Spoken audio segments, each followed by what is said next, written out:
Blog Talk Radio. Here at ACO Radio, American Communications Online, or any affiliated stations or websites are not responsible for what guest hosts or call-ins may say. All programming is intended for informational and entertainment purposes only. Hello world, this is TJ Morris, and you are listening to ET Radio. Welcome aboard, all you ground troops spinning around smartly on the planet. We are all about ground and space ontology tonight. We are the UFO Association, who sets up UAP Associates, and we are founded on truth based on what we were finding out to be truth. Some people now have had archives for years, and so we're welcoming any groups that are still left in cyberspace out there. We represented CUFOs first and MUFON second, but a lot of our old guys from the Men in Black were with NICAP, N-I-C-A-P, and even before that we had APRO, and the names that come to mind for me were Don Berliner, Dr. Bruce Maccabee, Jan Aldrich, and later George Filer, who I talked to on the phone quite a lot in 2006, my husband, Thomas R. Morris, and myself, Theresa J. Thurmond Morris. I wasn't Thurmond then. It's hard to track me with all my married names before Homeland Security, but I think they finally figured it out in Florida to get me set up. But we may have a call in tonight by Janet Carroll Lesson with Aquarian Radio, as we're scheduled for our National Archives and our syndication. I've invited several people to listen in. So if you're listening in, thank you very much. I appreciate your support. And the last one I did, I have to edit because my dog bit me over my dinner. My psychic show with Miss Lucas. And that was a shocking thing. So she's a little shih tzu. So I've got to go edit that if y'all are. There she goes. So it's my dog and cat, and she knows better now than to bark at the cat that jumps from one place to another and is higher than her. But the cosmos, Knowing Cosmology, is my book, and UFO contact I'm most interested in. So we had Kathy Martin, who was working in 2008 with myself and Dr. McDonald of the Mutual UFO Network, and I understand that Jan Aldrich has stepped down, and the board has placed Captain McDonald of Cincinnati, Ohio, back in charge, and I got our magazine, which is really nice, and I'm proud of it. We've come a long way, so I hope you'll join. If nothing else, pay the membership dues monthly and get the magazine. It's worth collecting.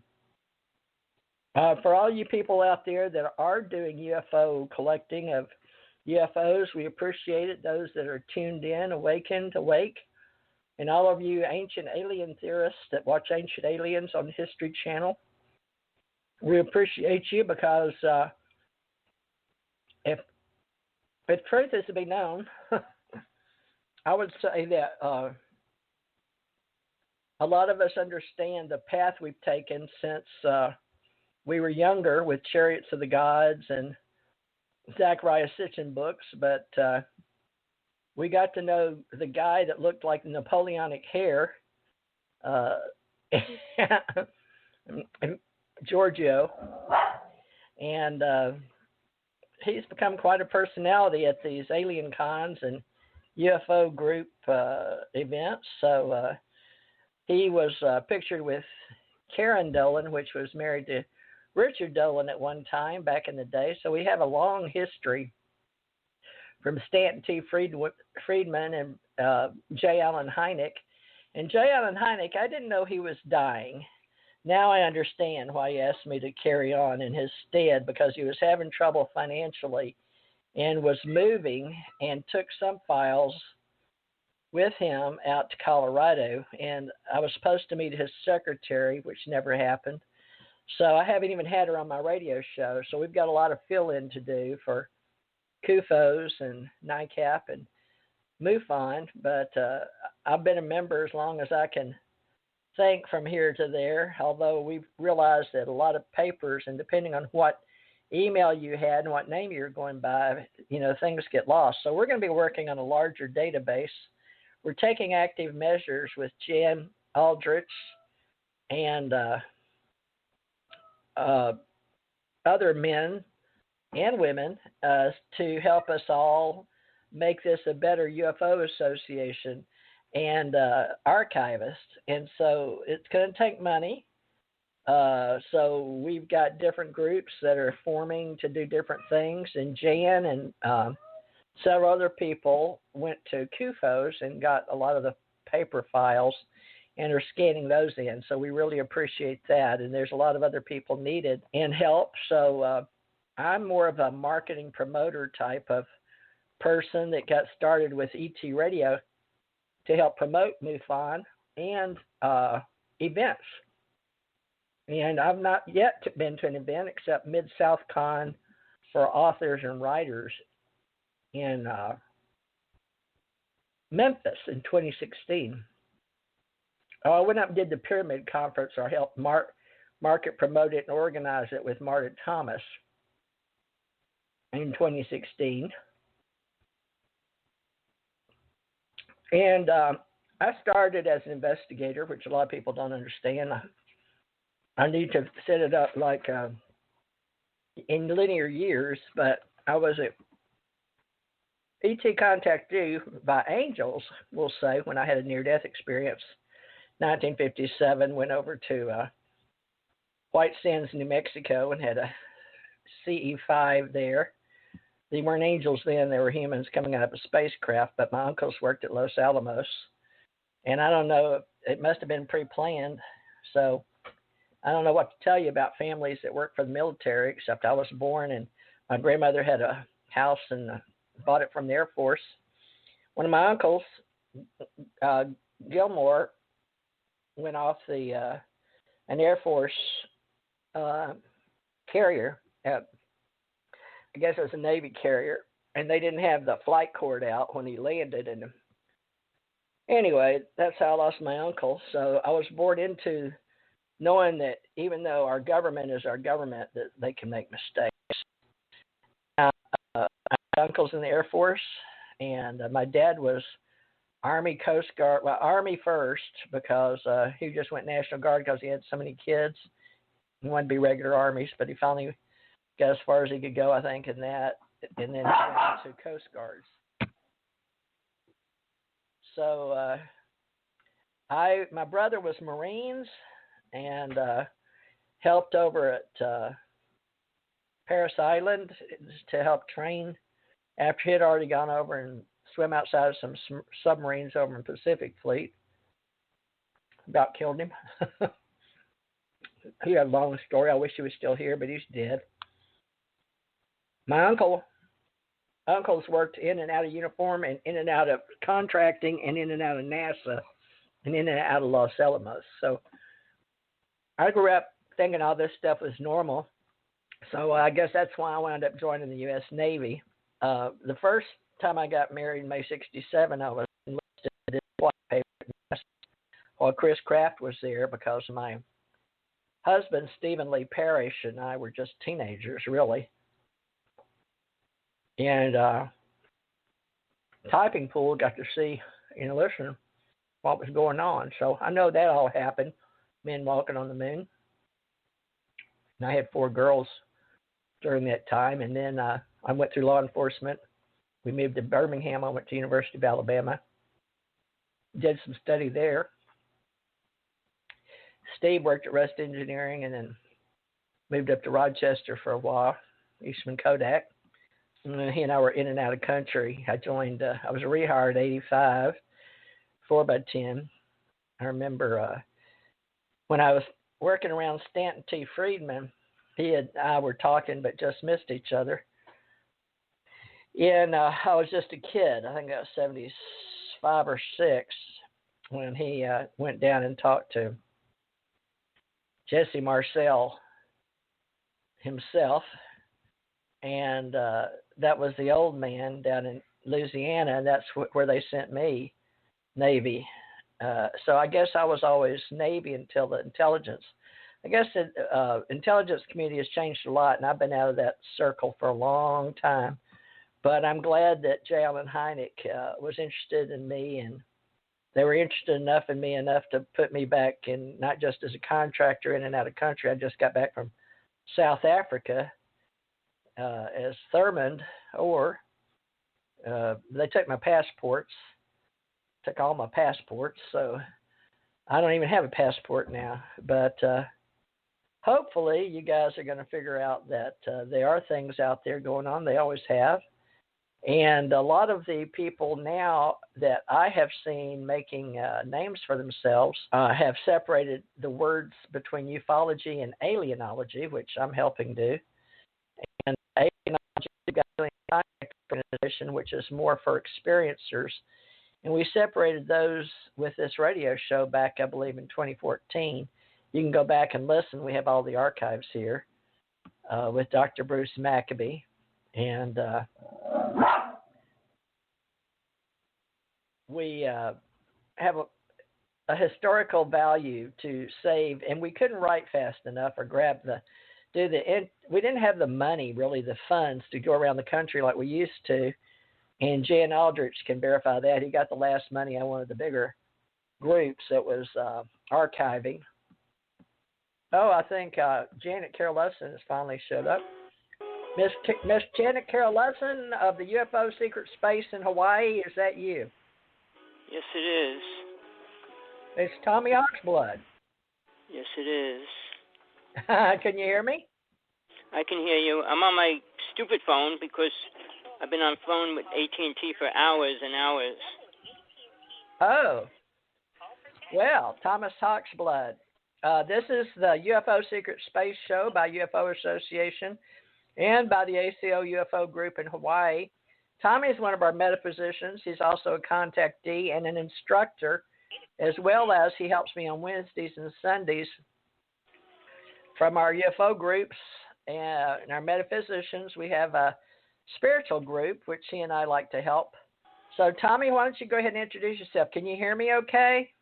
Yeah, I can hear you okay. Can you hear me okay? Yeah, you sound great. Speak a little louder, though. Put on your radio voice.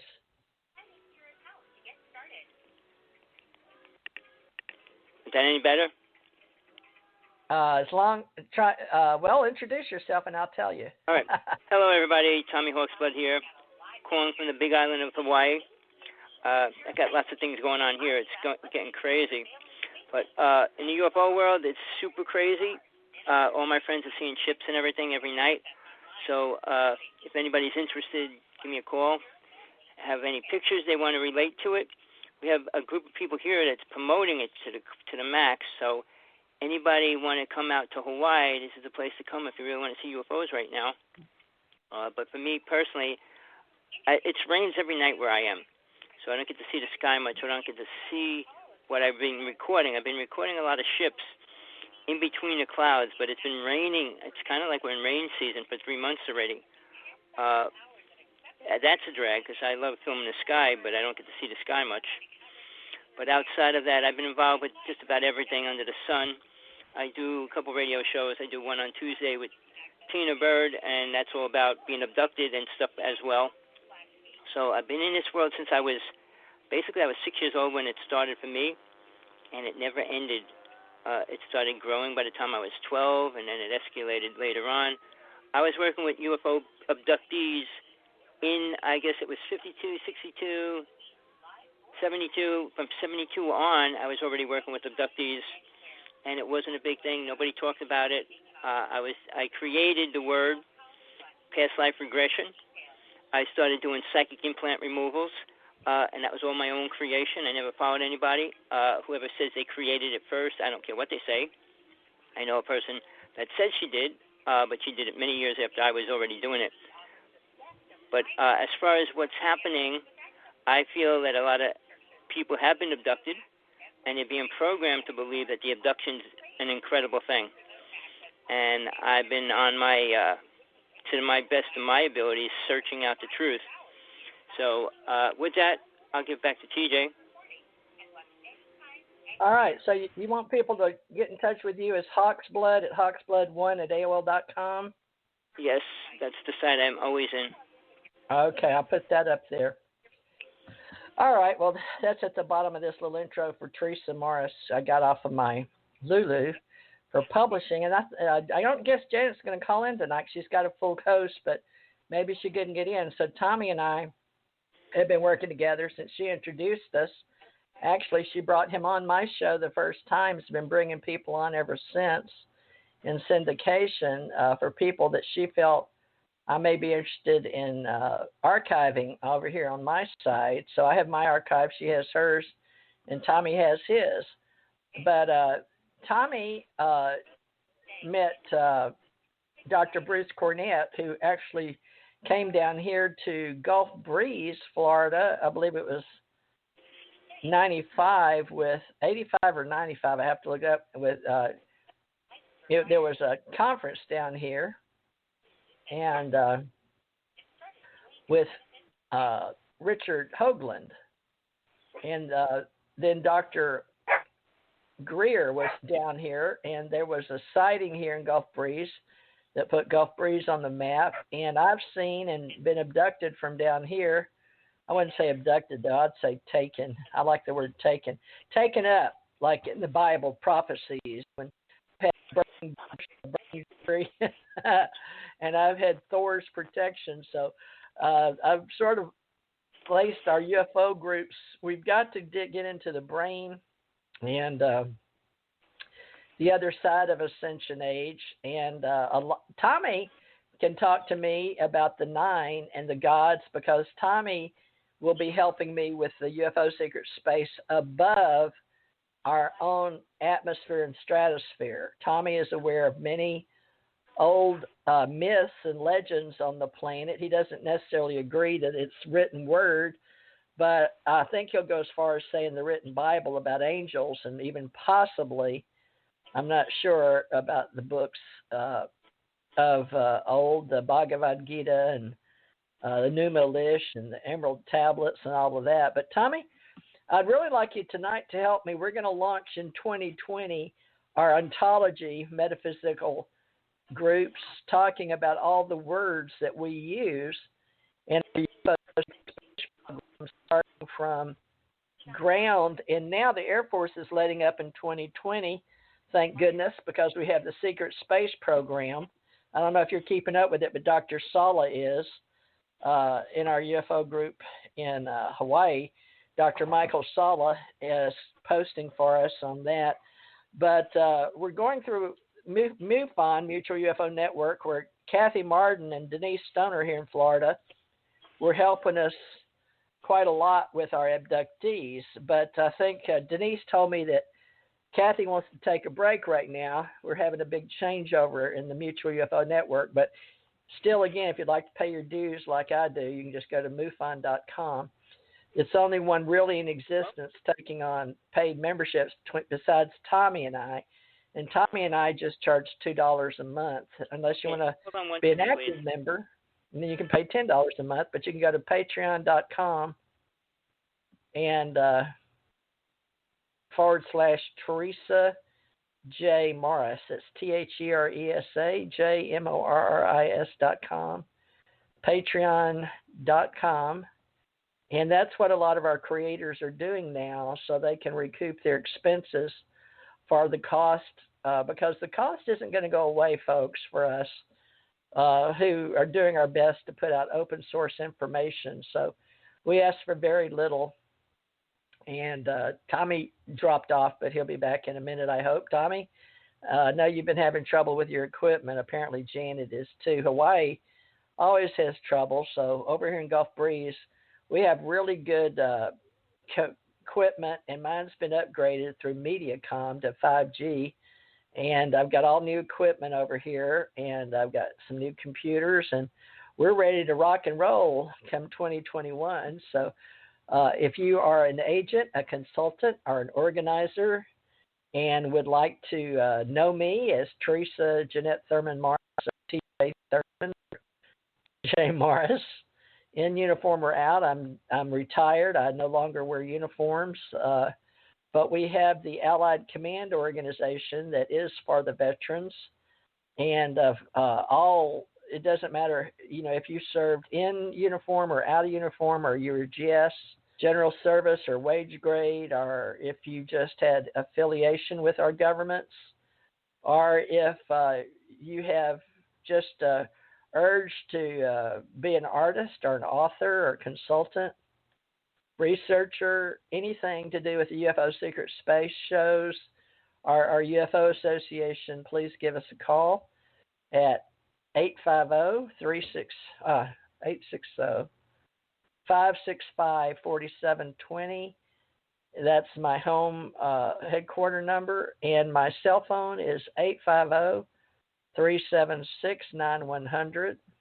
And due to the brands I've been branding as TJ Morris Online, Made in the USA, and ACIR and ACO, I've been branding those since, as long as I can remember, but for sure since 2003. But I used Ascension Center in Hawaii for our Ascension Center organization first with Psychic Network. And AT&T wanted me to get a certain number over there and do readings online, and I just didn't want to do it. But when I came over to California, since I was already first in commerce and copyright, this was before you had the internet with Tim Berners-Lee, and I'd like to make sure that we really know Tim Berners-Lee. And he was born in London, England, and he is the one that really made all of this possible, because we had ARPANET with the government. And I knew what we had out in the UFO Secret Space shows.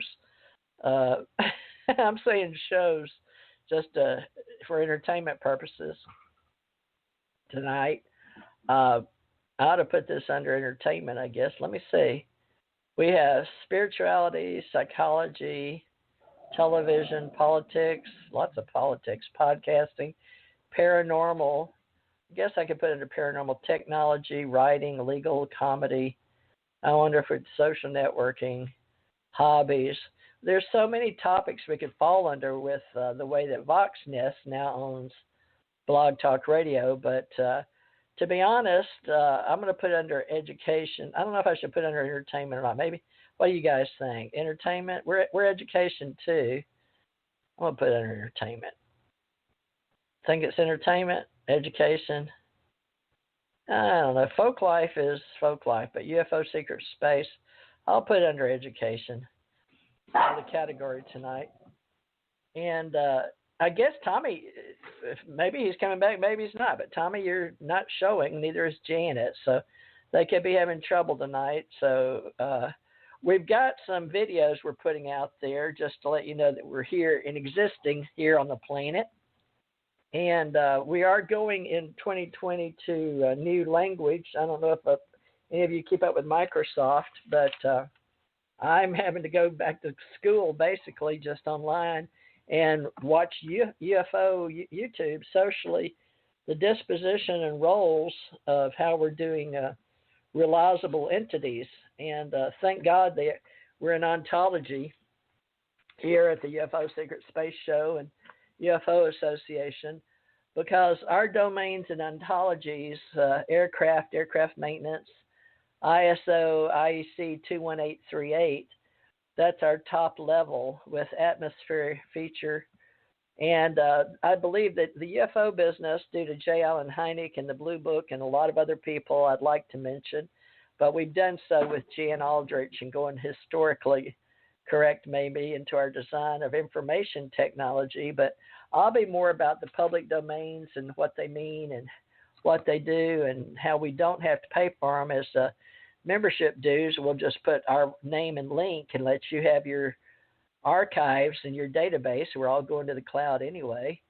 But we'll be discussing the moon landing and the occurrence of Mars and the people and the instances. And in the class today, BFO 2020, we had objects, attributes, processes, universe, we claim. And we are separating in the language for ontologists in the UFO Association. We are learning to talk to each other about the difference between plane on the ground, so to speak, objects, attributes, and processes, the continuant and the occurrent. So it's going to be interesting that for people that go through our classes. So I recommend this show to those of you that are joining us in this series, UFO Secret Space Shows on Friday by UFO Association, because there's a lot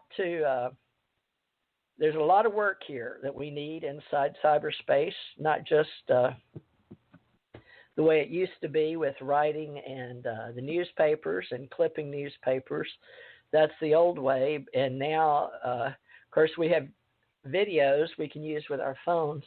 And don't touch them up. Just if you have something that you get in your cell phone, please just take it and let MUFON find out the closest chapter of an investigator or someone that does the claiming of your phone with what you've got to capture your information, because the less tampering, the better. We call that the chain of events. And you would be the point of contact with your phone facing astrally or up above, pointed towards the sky, or on the land. But we would ask you to please video what you can. Everybody is a publisher. Everyone is a videographer now with your smartphones around the world. And we are just happy to be the ambassadors of goodwill chosen here, thanks to Tim Berners-Lee and getting this out to the domestic or non-government commercial personnel on the ground. And we will really your name on that. We will give you what we call a byline in journalism and our education services. And my daughter went to renew my licenses here in Santa Rosa County in Gulf Breeze, Florida, so we can be our UFO Mecca chapter with MUFON and make sure that we work as trained investigators and historians and developers on the computers to help you with your domains, links, and websites any way we can to store your data. And big data is really hard, but we are going with ISO, IEC 21838, like I said, the top levels. And we're going with design, information technology with public domains. And the public domains means you do not have to pay for it. The government's not paying for it. So we're going to do our best to become a nonprofit like MUFON, which is under astronomy and science for their 501c3. So we're going for hours here in education and spirituality, actually, to separate our Ascension Church Ohana as one that believes alien civilizations exist.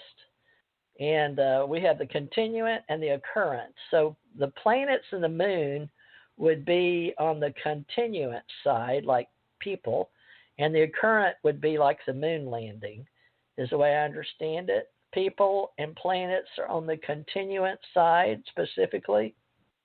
So if anyone in the developing world with MUFON would like to give me a call, I'll try to help in the data structure. And we were doing ontology with the different trees of the different groups, and they weren't working too well. So we're going to do our best to set up people's instances and the occurrence instances, and how we can realize a better process.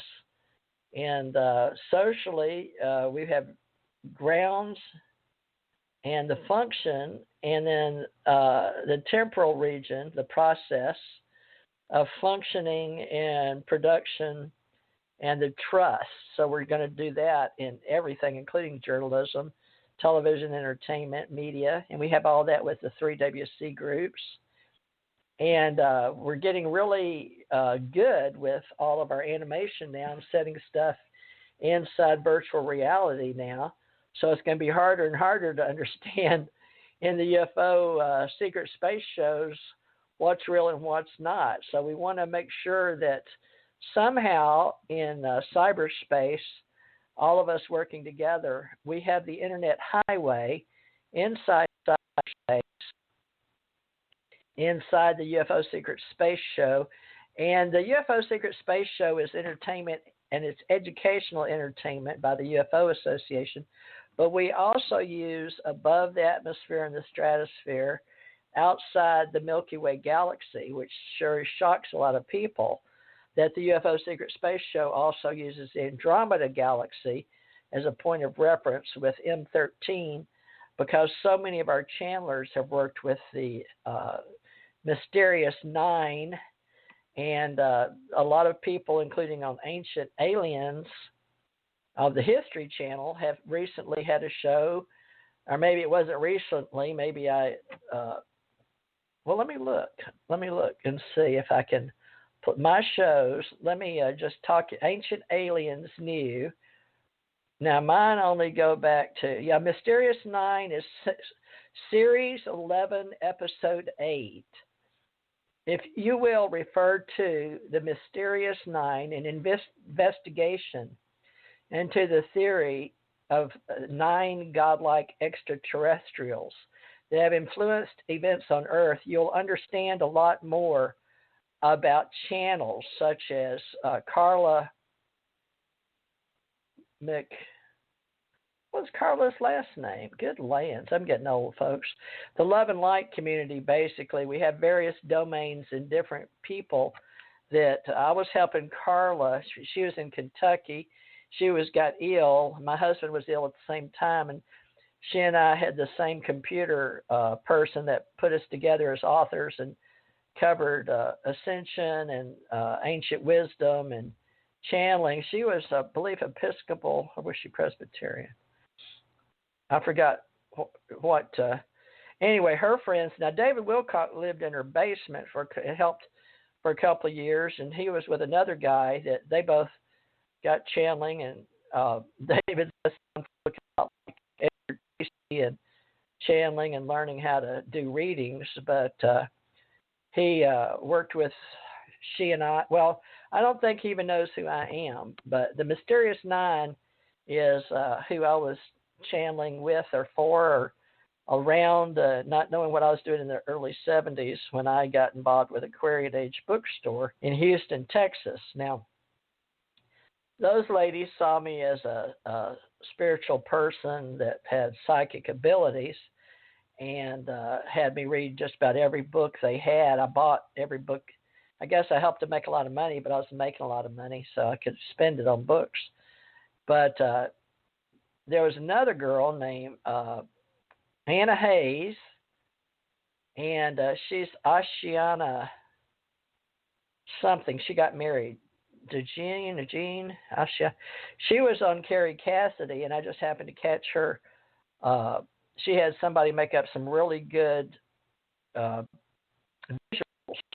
with a little pointer and showing M13 Andromeda, and then how we use our Merkabahs when we go inside, when you do your meditation and go deep inside and find your inner self. So I'm just dropping a couple of names that I don't know them personally. I don't know David Wilcock personally. I've helped promote some of his work, not all of it, but some of it. And Ashiana, or Anna Hayes, through Tommy Hawksblood, who lived with her in New Jersey. I wish Tommy had come back so we could talk about it. I don't know if he's here or not. He must have sent a conflict. But I'm going to reveal a lot of names and pull some threads together through people that may or may not even know that it's important, because the government does watch. We have watchers, just like we have Men in Black. They're real, and they're not bad, I wouldn't think. They're just assigned certain jobs.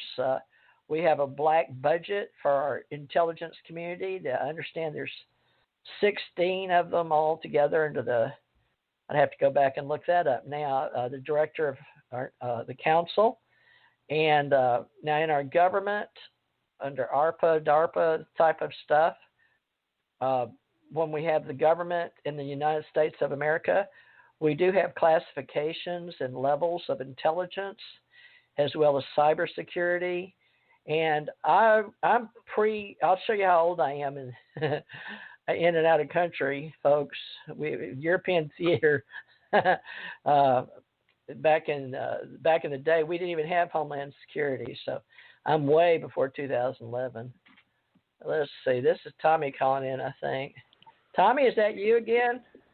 Yeah, I don't know what's going on. I've been having so many problems every which way. I think you're getting all your problems. Okay. Well, I was just mentioning some of the different domain names that we're going to talk about in the diagrams that we use.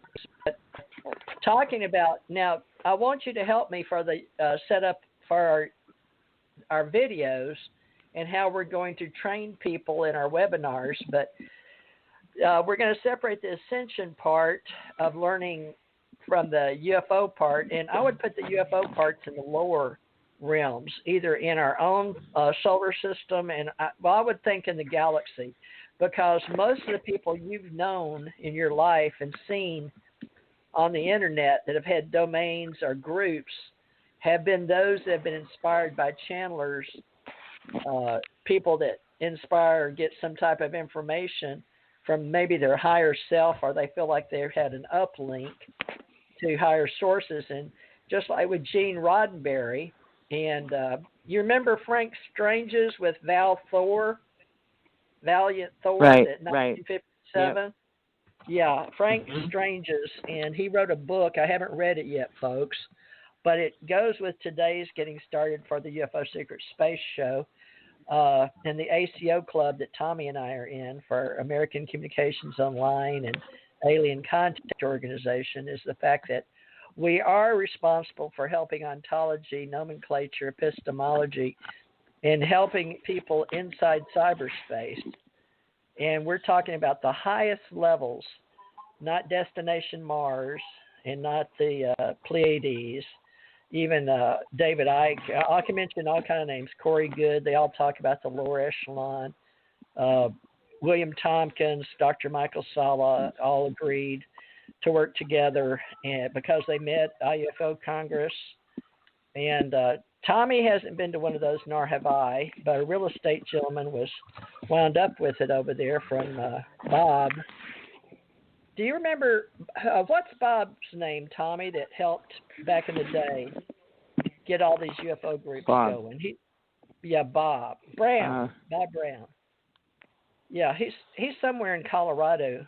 He was emailing me, but he was flying all over. He has a really huge, he has the ability, I guess he has a huge database. He probably has one of the larger databases for the UFO Secret Space Show and the UFO Con, but you haven't worked with Paula Harris either, have you? Out of Laughlin, Nevada? No. Okay. Are you going to go to the Mutual UFO?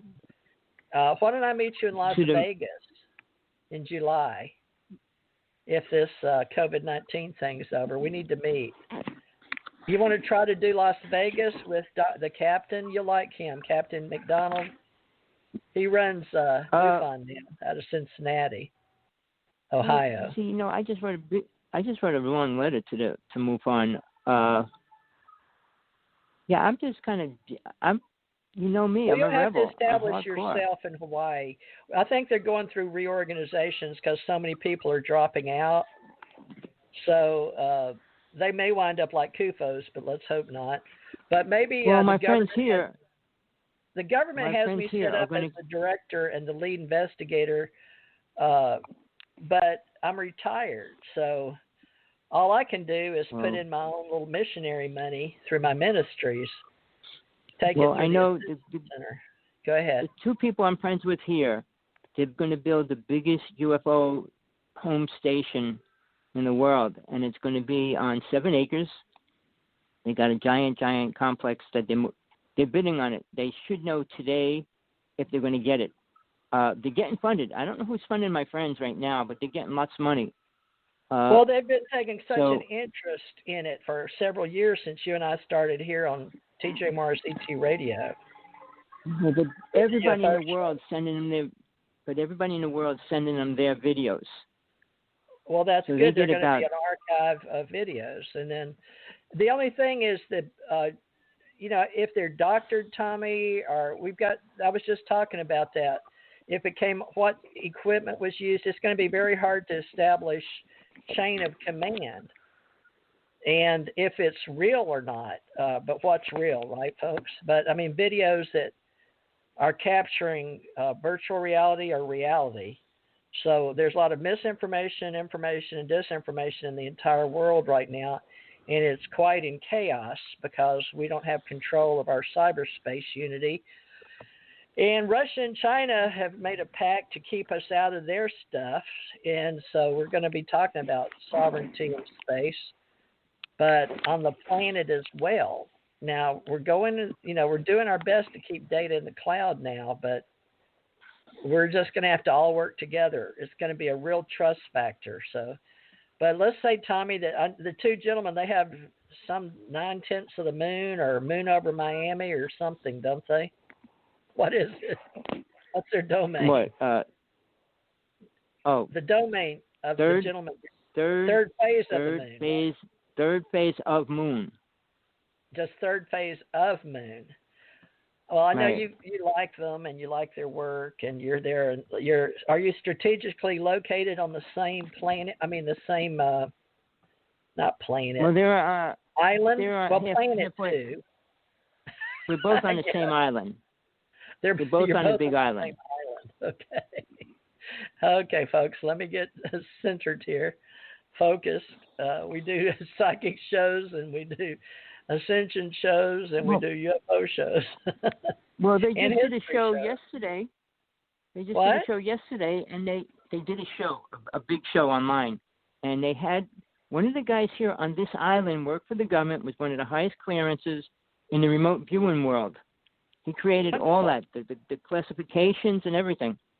Was it Joe McMonagle? He interviewed him. That might be. He's here on this island. That's all I know. They showed him. He's an older guy. And he went to interview him, and he explained all the levels of remote viewing. Yeah, Hawaii is a hot spot for old ufologists, old men in black, and even some alienologists and terraformers. I loved living in Hawaii, and I loved all the contact with all the higher level intelligence in Mensa, too.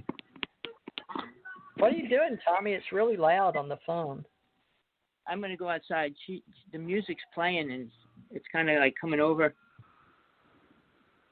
Oh, well, yeah. Hold on. I'm going to mute it. I'm muted until I get outside. Okay. Well, folks, we've got so many videographers, I guess is the proper way to say it. And, of course, we have various groups, but the largest one in the world is MUFON, and I guess they're going to do their best. The directors have gotten really old.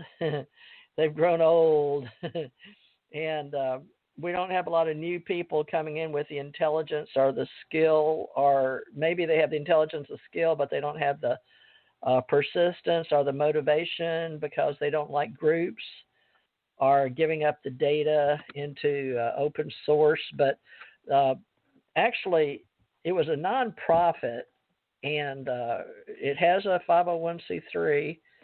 I checked it out today. I made sure I sent it to Denise here that's going to chapter me in and go breeze through. I like Captain McDonald. I've talked to him. He's a real human being. He's very nice, very cordial, older gentleman. I believe he's about my age. I'm 68.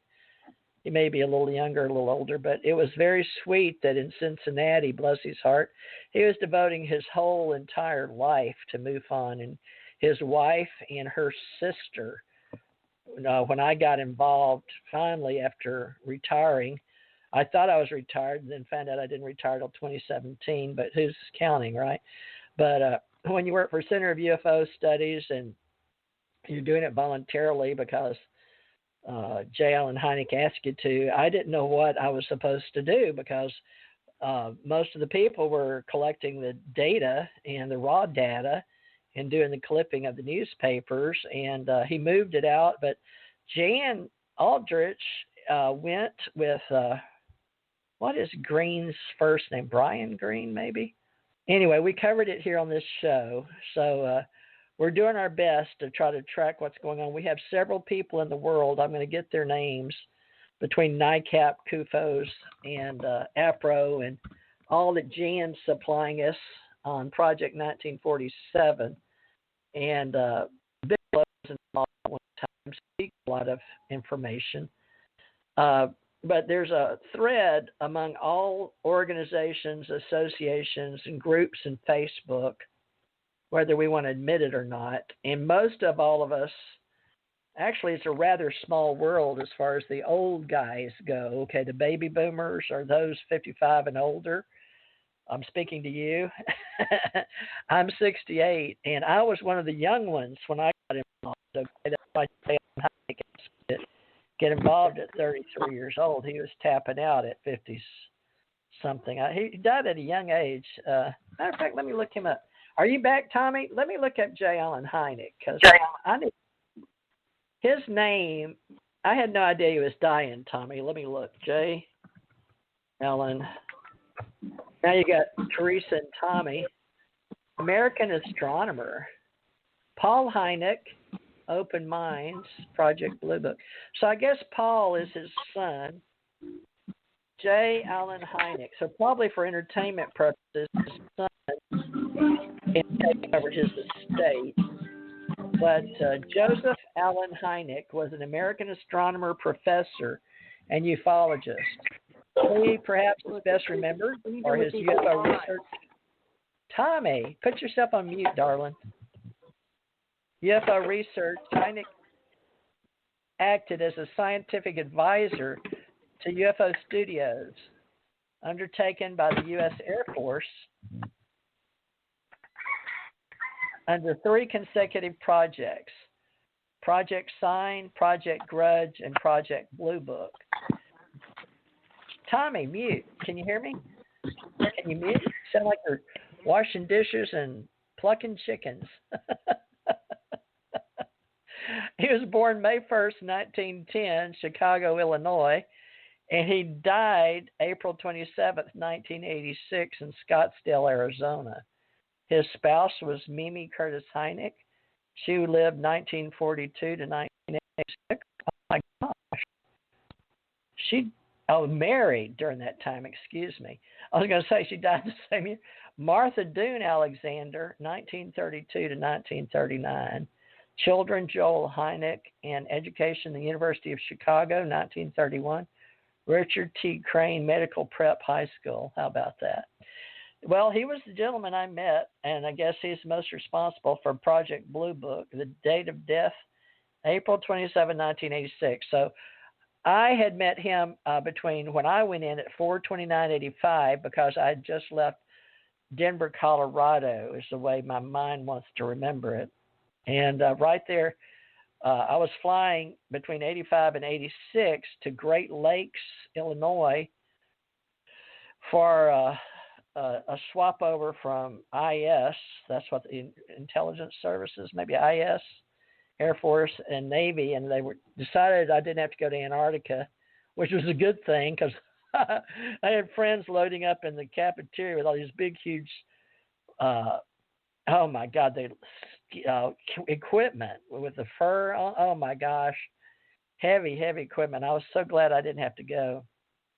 But by the time he met me on an airplane, I was reading Aliens Among Us. So he asked if I believed in that. But somehow he had gone over. He was flying somewhere, but it was I think it was a put-up job. So he could meet me because I had UFO experiences and it was in my record. And I'd already been, by the time I met him, let's see. Yeah, I'd already been on the Jesse Marcel case. Sure had, yeah, and Stan Friedman. So people already knew who I was in the Navy because I'd been out to Balboa, I believe 76 Hospital, where they could put my Social Security in as a corpsman. So I didn't understand when they already said I was a corpsman, but I don't have any recollection or memory of that. So when I went back through boot camp, which I do remember the second time after I'd already been out of country in Europe and Japan and Africa and all these other places. I remember, I went to Spain and Portugal, but I went back 4/29/85 was enlisted, and it was a leap year, and so I had 4 years per, so that was 32 years. And then later on, they had me sign another contract, and then another contract at Fort Hood. And I had to do another ASVAB. So I don't know how many ASVABs they've got on, or U.S. Treasury or D-Lab test on me. But apparently I did pretty good because I was smart. But J. Allen Hynek got hold of me, and I didn't know what I was agreeing to, but isn't that just the way it is when you're young and dumb? And, well, I won't go the rest of it, but most of you guys know what I'm talking about. Okay, Tommy, tell me what you know about Oceana, or this haze that's going to get to be a part of the Ascension and the Andromeda part over there with the Collins, because this is all part of Ace Folklife. It doesn't have to be part of UFO Secret Space, although it is, because it goes under the 9 in channeling with, what was Carla's last name, Tommy, in Kentucky? Was it McCarty? I don't know. I thought you asked me about Anna. Yeah, is it Anna Hayes? Let me go look up Carla. Her real name's Carla. Anna, but she changed it to talk whatever about you said, who the you first know. word. You talk about the girl you Well, it's know. the same person. All right. Basically, she did all her work with aliens, claims she knows everything about everything. The beginning of Earth, beginning of life, beginning of the races that came here. She claims she has every story that can be told. She knows all the alien races. She said she worked with, I think, 137, and she classifies each one of them. She's one of the only people that I know that did that. But she takes her daughter on the ship with her, which I don't know how good or bad that is, but I saw a video she did, a 12-hour video, which explained all her alien friends. But she says she's living in a world without karma, and she's here to do a lot of things. But I knew her before and after she was famous. She was psychic to a level that my friend was at, because she saw his ship, and he always said his ship was above us. So she has some incredible artwork. She drew most of it in black and white and had these artists color it in. And it looks incredible. I mean, the designs, the graphics, and all that stuff is really, really incredible. But what she translated to is a different story. She's been famous for, I'd say she's been working on getting famous for the past 24 years. She was living with my friend way back then. When she wrote her first 2 books, she wrote them in a month. And then she started her success that way. But in the interim, now she's claiming a lot of things. So most people in the UFO world that are trying to talk like she does assumes that they're the higher power, and they have a lot of the inner knowledge that very few people have or can touch. And it goes as far as how man was made, what races brought him here, what races did what to who. I mean, it's all the stories that aliens program people with, and that she's totally into it. I challenged her a few times when I met her, so I didn't agree with much that she said, because at that time she said she was above karma, and I said, if you're above karma, you wouldn't be on this planet.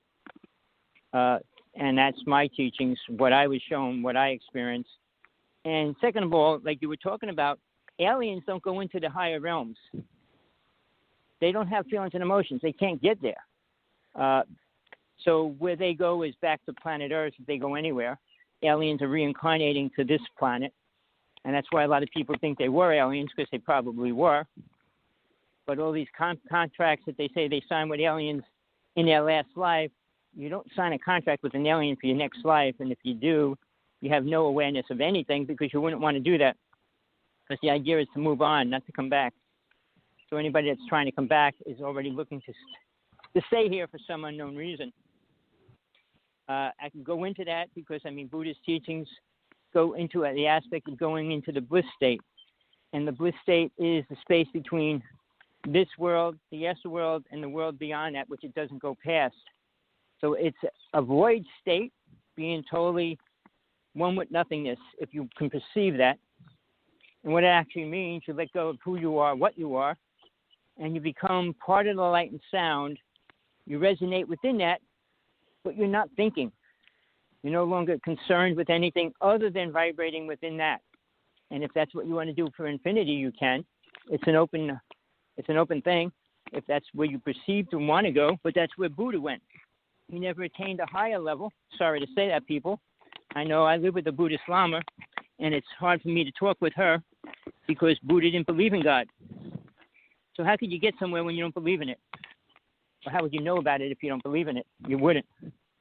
So for me, most teachings, which I studied many of them, I realized they don't want to go to God. They want to become self-realized, God-realized, and think they're God. And that's the whole problem with this whole thing about being one with the universe right now, which a lot of people want to be. I said, be one with a bunch of stars. I said, see where that gets you. Be one with the universe, or even be one with the sun. See where that gets you. The sun's going to burn out. And even if you stay here as long as the sun does, you're not growing spiritually, even though people believe they are. So it's a contradictory almost in every aspect of what's being taught, told, and lectured about in the UFO world and the spiritual world. And the only reason why I could talk about this, I had 5 deaths. I spent half of my life traveling to the higher worlds, not the lower worlds. The lower world means the physical, astral, and you move into the mental plane when you go past self-realization into God realization. And God realization doesn't mean you become God either, which very few people understand. So there's just so many contradictories why I'm trying to do a lecture and a workshop to bring a little more truth to people that want to hear it, because it's very important to move forward if you want to leave the lower realm. And the thing that other people don't talk about in any realm is Satan and the demons. You might hear somebody speak about it once or twice here and there, but to go into detail why planet Earth is what it is and why people stay here and reincarnate over and over is because they're attached to it. And if you can't give up attachment, you'll never leave planet Earth. You'll reincarnate, come back for all the stupidest reasons. And it has nothing to do with God. So the word is, what do you want to attain in this lifetime? What are you willing to do to attain that? Many people are not willing to go out of their way, meaning putting time in to do the exercises, to do the learning, studying your dreams, studying life in itself, studying the things that keep us here, help us grow. And there's very little truth that we learn here that helps us grow spiritually. If you think giving a homeless person food makes you grow spiritually, it doesn't. People want to say, well, I help people when they fall down. Well, that's a natural instinct. It should be a natural instinct. You shouldn't have to be, I'm going to get good points because I took the person off the ground or I gave money to charity. All these rich people that give money to charity think they're doing a good thing, paying their debt off, and you don't pay it off that way. I just heard a song, love can't be bought, sold, and all that, which is true. But it's the same with spiritual growth. You can't buy it, you can't sell it. When somebody tries to buy it or sell it, they're not buying what they're trying to buy. And you can't. You can't buy spiritual awareness. And you can't sell it either. And very few people maintain that awareness or care about the definition of what it means to sell spiritual awareness. You do a conference, you charge $5,000 or even $50 or $500. What are you charging for? Well, I'm teaching them how to become a fifth-dimensional being or a sixth-dimensional being. Those words sound great to somebody that's, well, you're only third or fourth dimension. No, we're already in fourth dimension. We have been for a long time. fourth dimension means we could do remote viewing, astral projection. That's what fourth dimension is. So to say you go into fifth dimension, guess what? You're going to be leaving your body and not coming back to it because you won't need a body. All these things are so simple. More speakers like to make them much more complicated than they are. Give it much more meaning than it should have. We're here for one mission. And that mission is to understand what soul is, which is what we are. And when you do that, there's no reason to stay here. Well, I'd like to introduce Tommy Stubbs and the original book that I had my, I guess, channeling of the Nine and Thoth and Trismegistus, and he had his and the Michael teachings. And it says he's 73, but I had heard he died a long time ago from his, one of the women, a friend of mine, Carolyn Flowers of Colorado, that helped promote his book and helped him, publish it. And then she started working with Dr. Michael Sala.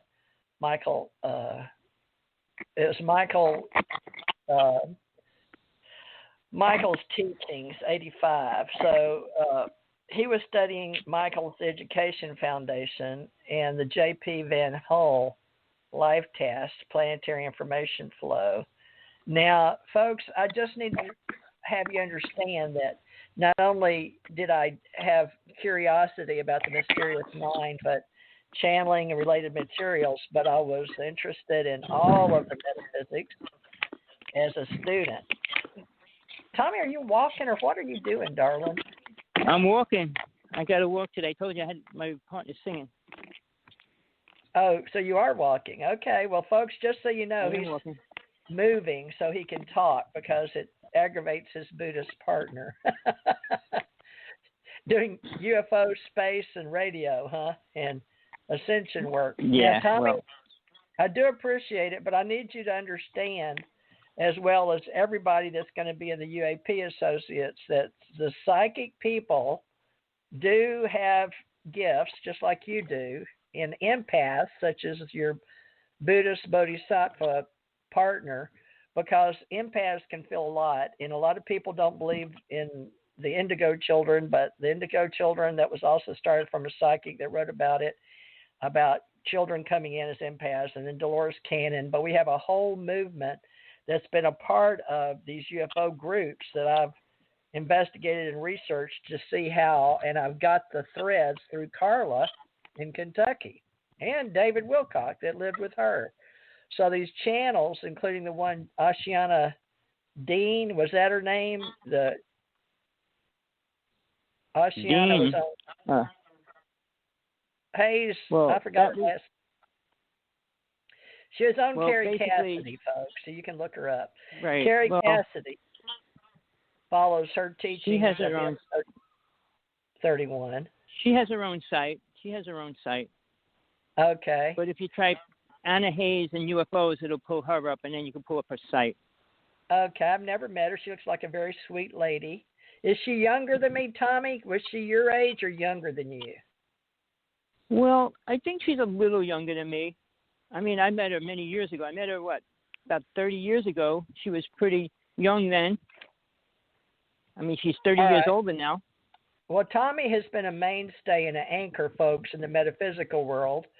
And he's been a metaphysician and done a lot of study in and out of body. He knows a lot about what I talk about, out of death, near death, much more than most medical physicians have talked to me about, because I'm surprised through the years how much the medical system, as much as we need it, and it's a part of who we are, just like economics and religions and traditions, but metaphysics, ontology is what I'm speaking about. And the UFO Association is very much a part of that.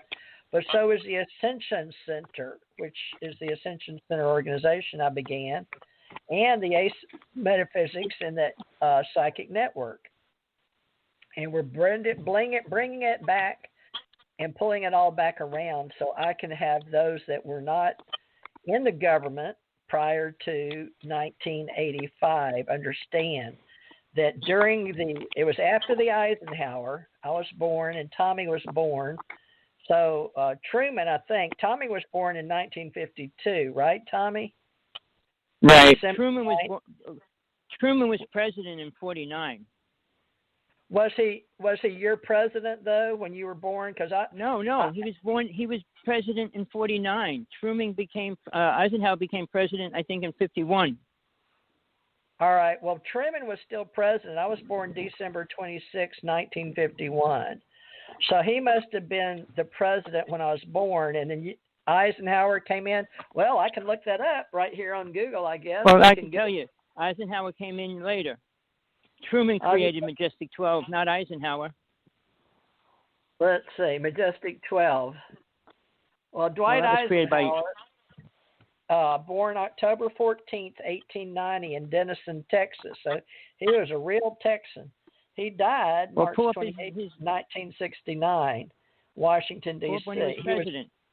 He was president from January 20th, 1953 until January 20th, 1961.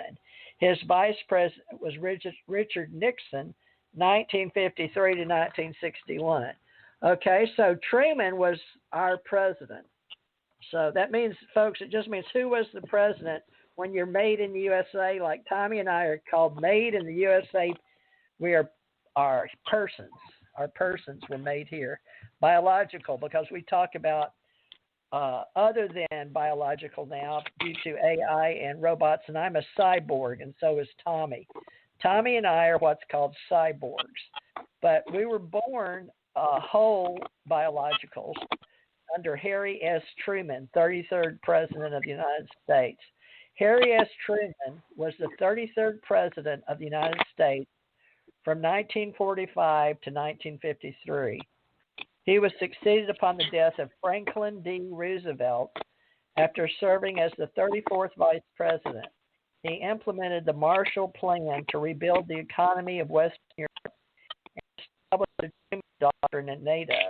He was born May 8, 1884 in Lamar, Missouri, and he died, on my birthday, December 26, 1972 in Kansas City, Missouri. I remember that was a really tough day for me. I finally got to go to his place in Kansas City. But presidential term, April 12, 1945 until January 20th, 1953. And he was a Democrat at that time, Democratic Party. Now, Tommy, we can talk about Stanton T. Friedman, which is like the godfather of the UFO Association, because he helped me start it back in the day in 2006 with Tom, my husband.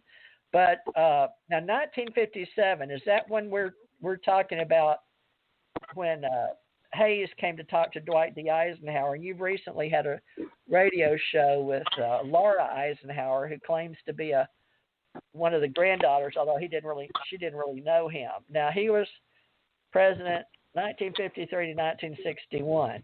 Now, let me look up the channeling starts with Valiant Thor when he flies in 1957. So we have ACE Folklife, or the UFO folklore. We call it ACO UFO folklore. But let me look up Valiant Thor, because he becomes a mainstay in the government because of the chaplain and the Pentagon. Now, Valiant Thor, his book is a real How to Live Longer, The Stranger at the Pentagon. But let me see. It's the one that I want to make sure in our history books. It was the chaplain at the Pentagon. Stranges was his name. Valiant Thor, Alien Research and Fandom, but it was aliens. Valiant Thor at the Pentagon, prisoner. Listen to audiobooks by Valiant Thor. Now, there's going to be a lot of imposters, and there's a rock band named Valiant Thor. But let's see if I can get the data. Is there no data? Data? I don't know. Well, do y'all say data? There's probably not data? much on him, because they brought him into the White House for 2 years, I think, and then he disappeared, or I should say he left. But the actual facts about that, I don't think there's too many people that can talk about that. Well, what happened to Frank Stranges? The Stranger at the Pentagon revised. Let me look. Yeah. I don't have a picture of him, but he'll probably be in the National Archives, folks. We have Made in the USA, we have National Archives, but Stranger at the Pentagon was was revised. Oh my goodness. Let's see. Looks like it got lost for a while maybe, but Stranger at the Pentagon it was Chaplain Frank E. Stranges, Stranges. Isn't that an odd thing that his name would be Stranges? I wonder if that's his real name. Dr. Frank Stranges was born and educated in Brooklyn, New York. Excuse me? What, Tommy? I didn't say anything. Okay, he received his Bachelor's of Divinity as well as his PhD in Psychology and Philosophy from Faith Theological Seminary in Fort Lauderdale, Florida, down here, Florida, where I am. And I'm in the Panhandle, though, folks, in Gulf Breeze, near Mobile, in Pensacola. Dr. Stranges was a member of the Mayor's Advisory Council of Los Angeles and a member of the American Association for Social Psychology. He also held a PhD from the National Institute of Criminology in Washington, D.C., and was accredited diplomat of the American Academy of Professional Arts. Just so you know, that doesn't sound like somebody that would be talking in the Pentagon, okay? So Dr. Stranges authored books of scientific and religious subjects, including his classic, The Stranger at the Pentagon, which tells the unusual story of a spaceman named Valiant Thor. Because Thor was a real person who appeared in public on a few occasions, included the United Nations headquarters in New York City, the legend of the Stranger at the Pentagon has grown before a real head-scratcher 21st century UFO researchers. Today, it's still one of the hottest topics in ufology and has spawned various other books, documentaries, and Hollywood featured films. Now, besides him, that's The Stranger at the Pentagon. We're going to start with that book and work forward. December 15th, 2001 by Edward Stranges, Dr. Harler A. Bird introduction. Now, I don't know who gets that, who has his estate, but he's no longer alive from what I can see. Not a lot on him. Anyway, now what about, we can go from The Stranger at the Pentagon. We can go back, folks, anything prior to 1957 with the UFO Association. We're going to rely a lot on Jan Aldrich, one of our director members, because Dr. Bruce Maccabee, due to an illness, according to Jan Maccabee, they still want to be in our UFO Association. Of course, they're grandfathered in just like Stanton T. Friedman and George Filer, because they asked me to back in the day. So we won't forget them, or Don Berliner, or Jan Aldrich, and Green. What is that gentleman that came on? I wish he'd come on more. I think Jan said he made him shy away a little bit from Facebook. Jan's been doing radio shows on Facebook, social media, but I can't. It's Brian Green, something. Anyway, folks, there's so many people out there, I can't remember them all. That's why we're going to do a Who's Who directory and put up their links. If you have a domain name and a link, let us know who you are. We're going to charge you $2 a month. You can go to patreon.com/Theresa J. Morris and just list $1 or $2 if you want, nothing but a link in our stuff, and we'll be glad to provide a link as long as we can verify and bona fide, because just it's $5.89 or roughly $6 a month to get on MUFON and get there, but we're just starting with the people just to refer as a clearinghouse and a holding company under American Communications Online. Now, there's books by Stanton T. Friedman and Kathy Martin. I'll be more than happy to promote. I've got to get our links up to Amazon and give the richest man in the world more money. Keep our world going in space with all our books. He was a smart man. Lived in a little small house and drove a car and looked average normal. Boy, was I fooled. Everybody was. Now he's running the world. He was really smart. So we can do that too, folks. But we're going to just collect the minimum dues to link your domain, and we'll put out data on our radio shows and hopefully a newsletter for those that are members that want to hear from us. So we invite you to our various shows here at TJ Morris CT Radio. Tommy, are you still there?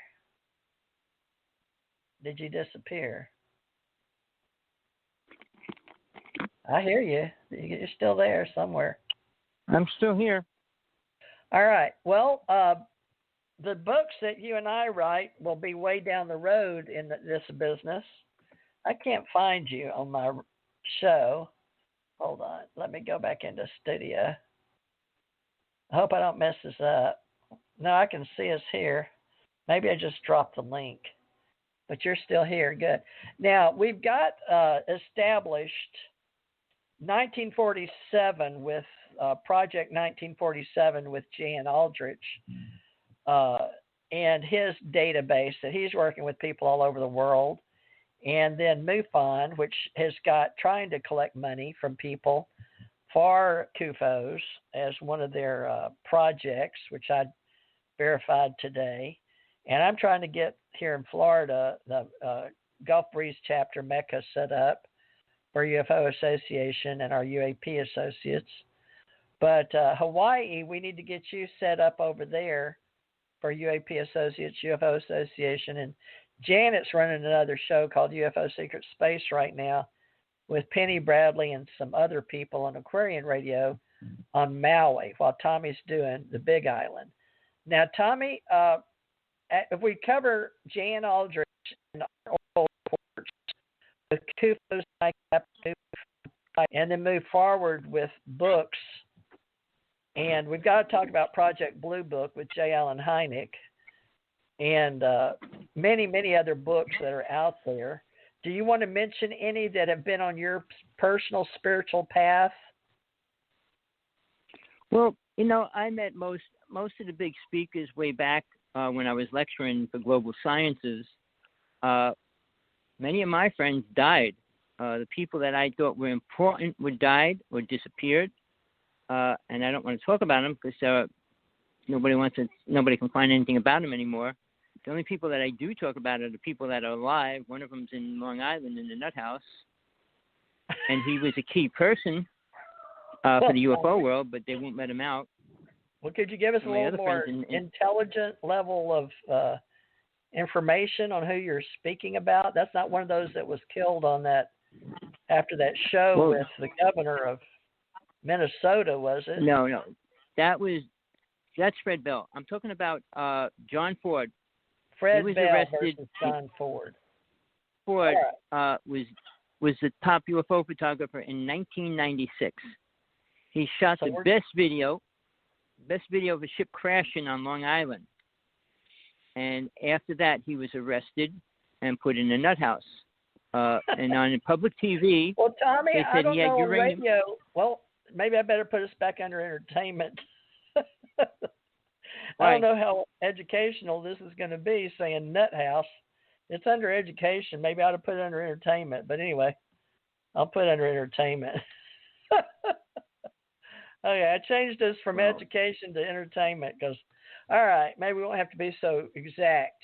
Cross our I's and T's in entertainment. Go ahead, Tommy.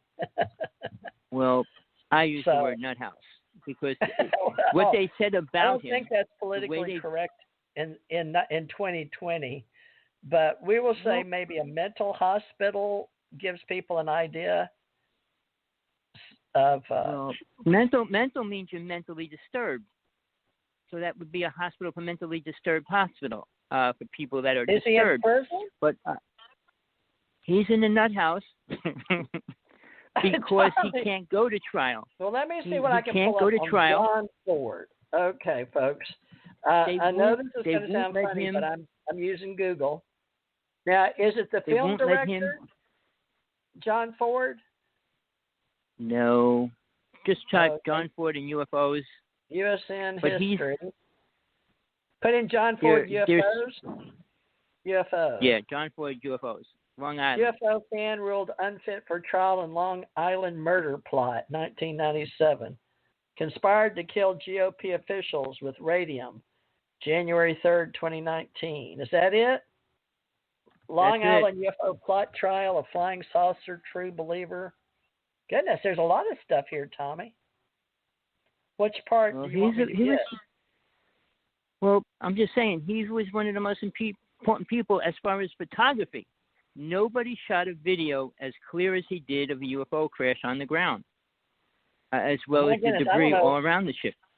Spotify, let's see, New York Times, 1997, Bellport man who conspired to kill GOP, June 3rd, 2019. Let me see what this is. This looks like who you're speaking of. Okay, Bellport man who conspired to kill GOP officials with radium and toothpaste wins transfer order.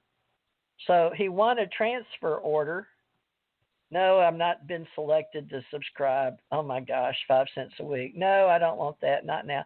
Gosh, Tommy, while I'm on the line, folks, all these pop-ups. Good lands on radium plot. Let's see. It says by Andrew Smith, the central figure in one of Long Island's most bizarre political murder conspiracy has won an order to be released from a secure psychiatric hospital to a less restrictive institution. John Ford, 70, he's only 2 years or a year and a half older than me, retired court officer from Bellport, was a delusional UFO enthusiast who conspired to kill top Suffolk Republicans by putting radium in their whole story is a lie. That whole story is a complete lie. They said he had a barrel of uranium, which is impossible. They said he was going to lace it in toothpaste, in government people's toothpaste to kill him, which is a lie. Well, let me read you can't the rest walk around of this. Let me read you what's said here, because you're triggered by this. He did so because he believed government officials were hiding contact with space aliens, forensic psychiatrists reported. He also wanted to burn down Suffolk Republican headquarters and promote Conservative Party politicians, they said. 1909, he pleaded not responsible by reason of insanity. So after hearing earliest this year, the Supreme Court Justice Elaine Saritsky Slobod, S-L-O-B-O-D, in upstate Goshen, ruled last month that Ford must be released from the Mid-Hudson Forensic Psychiatric Center. She wrote that although Ford remains mentally ill, he is not in danger to himself or anyone else. He has never directly threatened anyone or the staff at Mid-Hudson, had never involved in a physical altercation, has never attempted to abscond, Slobod wrote.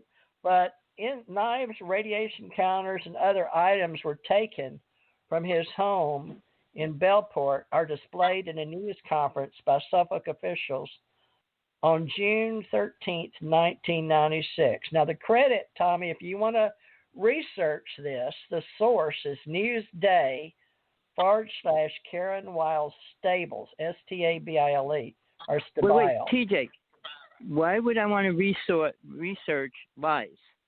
Every aspect you just said is a complete lie. You can't go into how do you know that? Why you know that? You can't go into a court of law. They're going to show evidence. How do you go into a court of law with radiation? You can't. First off, they said he had a barrel of uranium. It's impossible to get a barrel of uranium.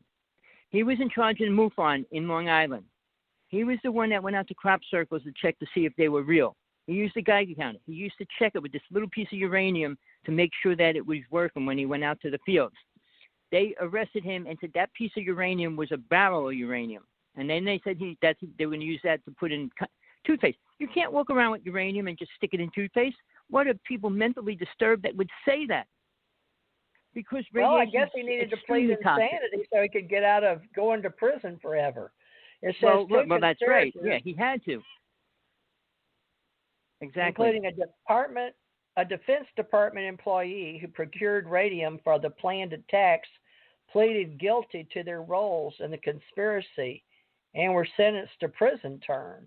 So 2 other people went to prison too, Tommy. So I would expect you to go and investigate Newsday, because you seem to be very up on him. There's a picture of him John Ford at Bellport on the way to the arraignment on June 13th, 1996. Don't think it'll let me capture it for historical purposes, but I would invite you to cover Peter Moon, that part. Peter Moon talks to him every month. Well, Peter Moon is not a real name. That's his. That's not. I have trouble. Well, Peter has. He has his. He told me his real publishing name. company under his name, but he has his publishing company under Peter Moon. He What's goes the by name of his Peter Moon to publishing anybody now? that talks to him. Peter Moon Publishing, or Moon because it's based on his books, Tequila Moonrise and Tequila Sunrise, all about Look the Peter. He island. was a very nice. He called me on my birthday, and he knew me and gave me his real name, Peter Moon Books. Okay, and he's been on my show here. So he's in our, let's see, Peter Moon Books, Amazon. Yep, here's his picture. Let's see if he tells his real name. Peter Moon is the co-author and publisher of the Montauk Project book series and has written extensively on the subject of time travel and its associated subjects, including the occult and esoteric. Edited works, Transylvania Sunrise, and more. People that search for him search for Preston Nichols, who is now deceased and was on this radio show, and Stuart A. Swerdlow, who is still alive as far as I know, was on this show. So he has Skybooks Products, and he told me his real name, Peter did, but I've forgotten. Now Peter Moon and Preston Nichols came on here together, so it's on here somewhere, folks, if you want to go back and listen to it. But we've had a lot of people throughout history, and in the last since 2012 to 2028 years, Tommy and I and Janet have shared talking to people, conversations, and we want to cite our sources if it's possible. Now, Peter will tell you his real name if you ask him. He told me, but I just can't remember it because I don't interact with him anymore like I did in 2012 to 14. He wrote Pyramids of Montauk in 95, the Montauk Book in 2005, the Montauk Book of Something, the Black Sun, 1997.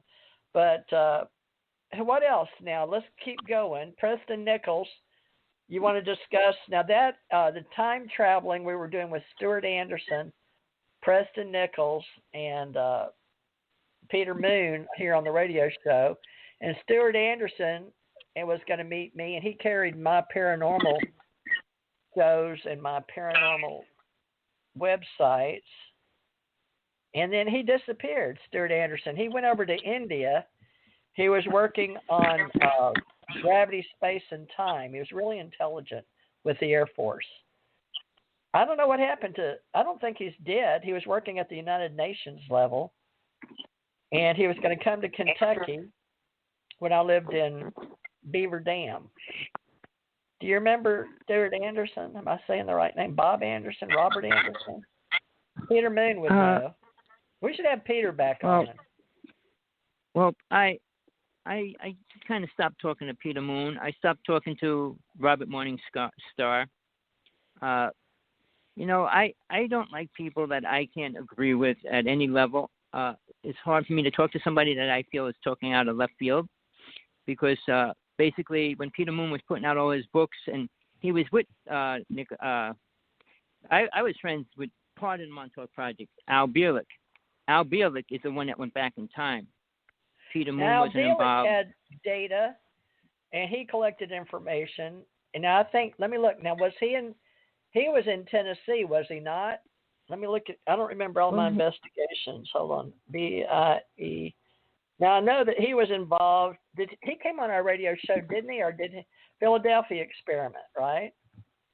No, yeah, but he died. He died, too. Okay, so it wasn't Al that came on then, Al Bierlich, but it was Preston Nichols and Peter Moon. He was still alive. You can confirm that you weren't on the show. It was Janet. Janet brought them, and I talked to Peter about coming on and bringing on Preston, and Janet wanted to be on the show. Al Bierlich speaking on the Philadelphia Experiment, alleged military experiment supposed to supposed to, allegedly, to have been carried out by the U.S. Navy at the Philadelphia Naval Shipyard in Philadelphia, Pennsylvania, United States of America, around October 28, 1943. So, folks, we do cover time travel now with time, space, and gravity, but from a more educated, down-to-earth, but we can look for disambiguations, as we say in Wikipedia, on the Philadelphia experiment. But the story of time travel we're looking at is possible now that we know universes and other universes exist. But Al Bielek claimed to be a time traveler who went back in time as part of a secret government project, and he began sharing his predictions of the world. During World War II, it was rumored that the American government might have been conducting sketchy experiments as part of a war effort under the radar. And so the tests were called USS Eldridge. And there has been movies made as the Philadelphia experiment. So television gets hold of some of these stories and makes some great videos or movies, and then they become part of our ACE Folklife history, travel and transportation. But the secrets and the cover-ups happened during the experiment that was left a mystery, because some people say they were testing out microwaves back then before we had microwave radar that we know about. And since he was born, Al Bielek, he was born in 1927. But later on, he meets a brother of his father, and there was a movie about his. It says, as Al went through life, he was known as the walking encyclopedia, classmates said, because he didn't really understand why his brain was able to retain so much information. He didn't know what he learned a lot of. On the 60th birthday, the clues started coming together, and he began understanding. So in 1988, Bielek was watching a science fiction movie, The Philadelphia Experiment, and the film was based on a true story. So the movie didn't seem comprehensible to anyone other than Al. During the movie, he got a chilling and unsettling feeling that his body had seen all of this before, an undetectable ship. And so the film, The Philadelphia Experiment, portrays the government experiment dating back to World War II.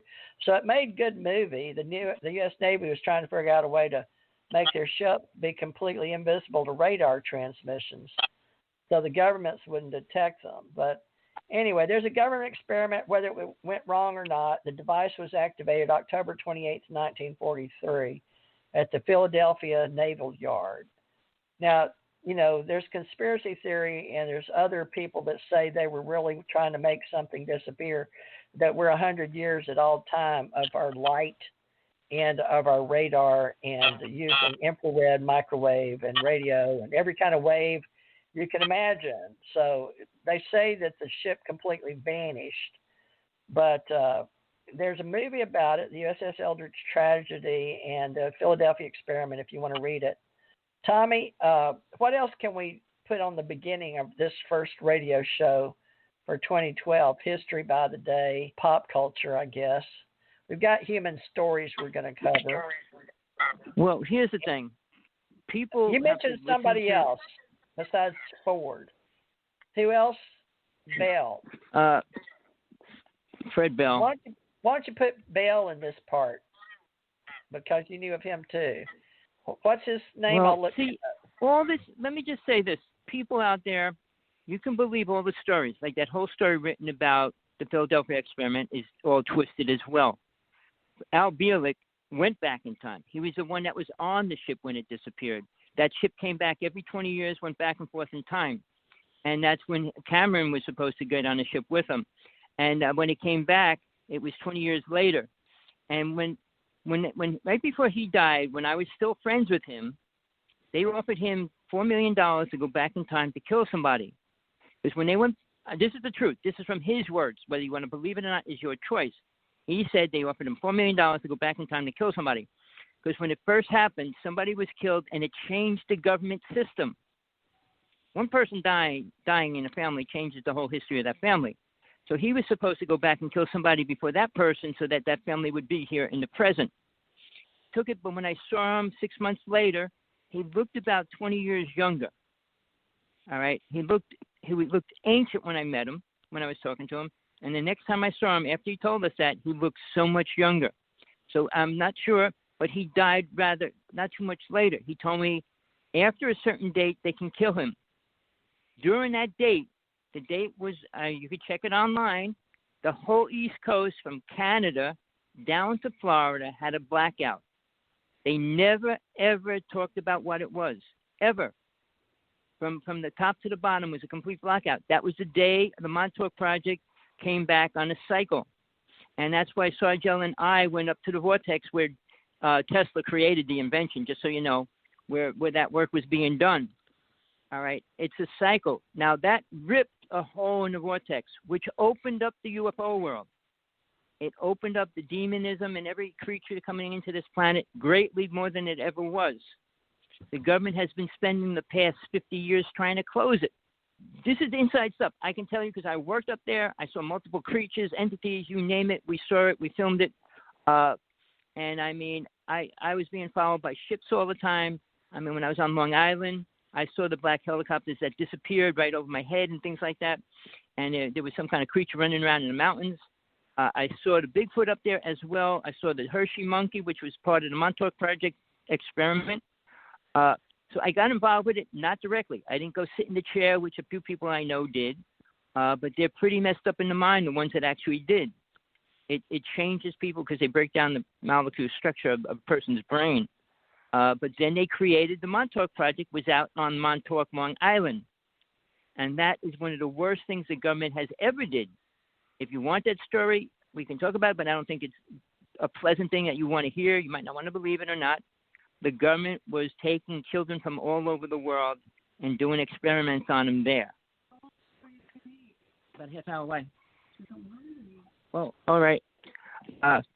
So, yeah, within a half hour, okay, I'm sorry.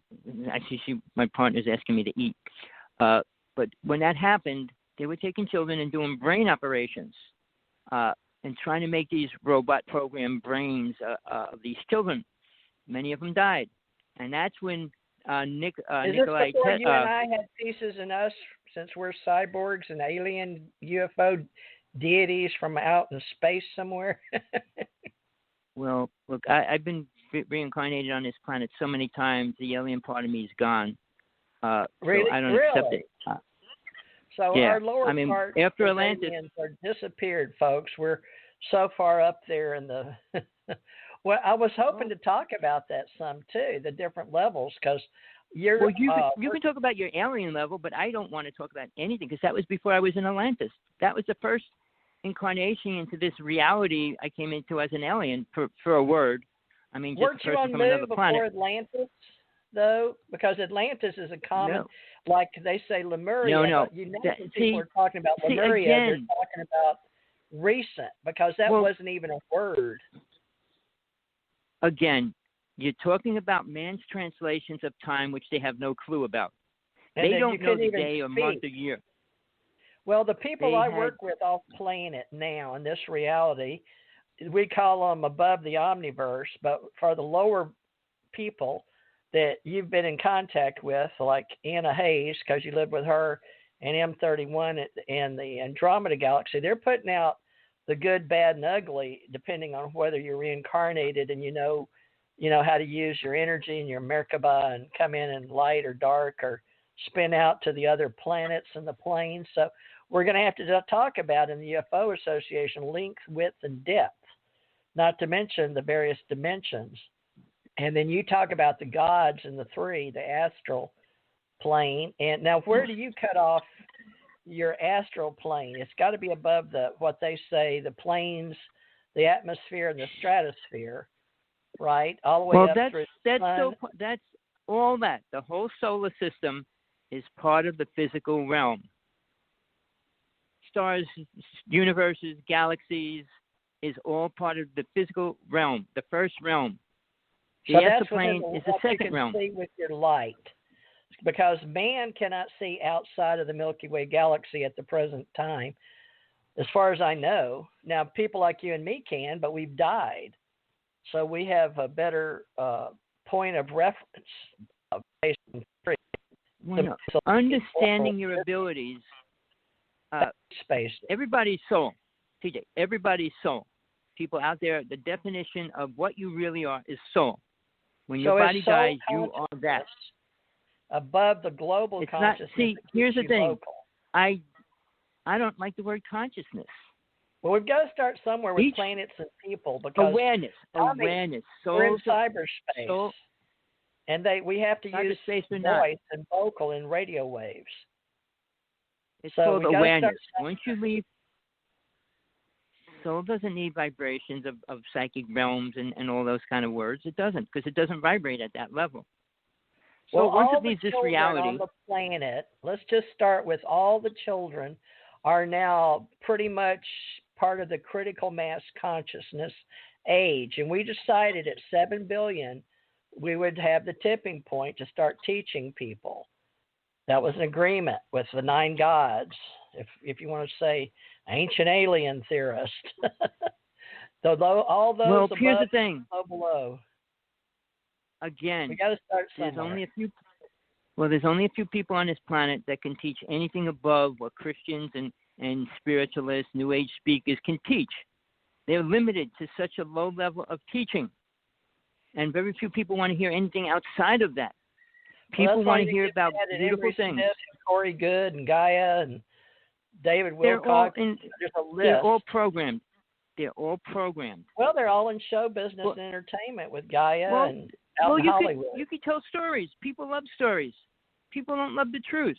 People don't want to know how bad Trump is. The people don't want to know how good Biden is. People want to make stories and make them bad, make them good, make them whatever they want them to be. And they both work with lobbyists, government, and military-industrial complex, and the unilateral. Well, you can't become president. You can't become president unless you're a millionaire. Wow! Now you're talking Skull and Bones and the Bohemian. Well, that's Bush. The 2 Bushes was Skull and Bones, and nobody cared. Nobody cared. Alex Jones brought it out. The video was put online. Nobody cared to even watch it. They didn't even care. It was only about 30 seconds long. What happened to Alex Jones? He's out there, but they're trying to block him every which way. Well, no, they're trying to block him. He's putting too much information that people need to hear. I mean, I'm dealing with a person that's feeding me all the information about the virus. I could give you 100 documents saying that how fake it is, but I don't want to accept it because basically people are dying. That it is let's just say for entertainment. I put this under entertainment. Allegedly, that some people believe that people 5 years ago that knew of Africa and all the goodwill that Mr. Gates and his wife were doing, that they wanted to make sure that we could cure all the SARS, maybe flus, maybe even what my brother died of, AIDS, which would be wonderful. If we went ahead and did that, maybe at the same time, we could keep up with those people for what we call in the biomedical world or biology or pharmacology or whatever you want to call it, part of the governments and the economic growth of sustainability for the planet. Each human would become part of a class which we call, my daughter was in 4 of them. Very rare does anyone get to be in one, but they're like labs. What do you call them, Tommy? I forgot. Where the people are all part of a study, and it would be like with even the epidemic we have now. We know pandemics roll around every few 100 or 1,000 years, and we completely a lab rat. Well, basically a lab rat. That's what my daughter called herself. But you can look into it, Tommy. But it's under integrative medicine, and when we're trials, they go into trials. That's what they're called, trials. So I believe that there is, I'll just call it a conspiracy theory for lack of, for entertainment purposes, we'll say that a lot of people did wonder if it got out of control in people carrying it from other countries into our country. So that is an allegation. It's non-provable at this point, but there is a woman from China that said she could prove certain things and asked for asylum or whatever you call it from one country to the next. That China won't come get her from America. Well, wasn't it the president or whatever he's called's wife that said she was abducted? And she was talking about aliens and stuff, and it was pretty hard to cover that up because when somebody that famous is talking about it, like You're not everybody talking gets to about hear President Trump, his wife, are you? No, in China. Oh, in China, China? yeah. Oh, yeah, that's The true. woman that came out about it. Yeah. Oh, I shouldn't say that's true without studying it and researching it. And well, we don't know her, but facts. you know. So this is entertainment, folks. We're not going to say we're news. The idea today. We're just. We can't prove. Trying to prove anybody is real is even a hard thing on this planet for real. Anybody in history.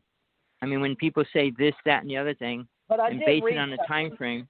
Whether it was on fake news or not, folks, this is why we're starting to be trusted. Like Tommy and I, even though we've never met, I have to trust because we're starting with the whole concurrence of redoing cyberspace, and then the internet highway is being splintered because China and Russia won't play with us in cyberspace. And right now we're going to war because one of them shot off a satellite. And we were supposed to know about if they played up there in cyberspace, not in cyberspace. Well, I guess it's above cyberspace. Or maybe it is. No, it would be because they have satellites. So, boy, this is going to get so complicated. We have a It's going to be real easy. What? They shoot out a couple of satellites. We're in trouble. The world will be in trouble. That. They already shot. No, I'm talking about the main space. No, the main ones, the ones that are broadcasting the signal around the planet. They didn't shoot out any major thing because our whole economy would crash. No, I'm saying they shut down. They shot another payload out of a satellite that was supposed to be for communication, sort of monitoring America's. One or two of them were sort of getting in our territory, and we asked them to move, and they did. But prior to that, one of them shot a payload out, not towards America, but out in space. So we don't know what the point of destination. Something just shot a beam at the space station 2 weeks ago. A red beam hit it. They don't know where it came from. The same as now the red beam also hit Southern California, but the United States did that one. They're playing with the direct energy weapons, DEW, and they hit the California area and they hit Colorado as well. The two fires were blasted. Now, if you want to, it's provable, and that's beyond a shadow of a doubt. Space. Well, we're putting up.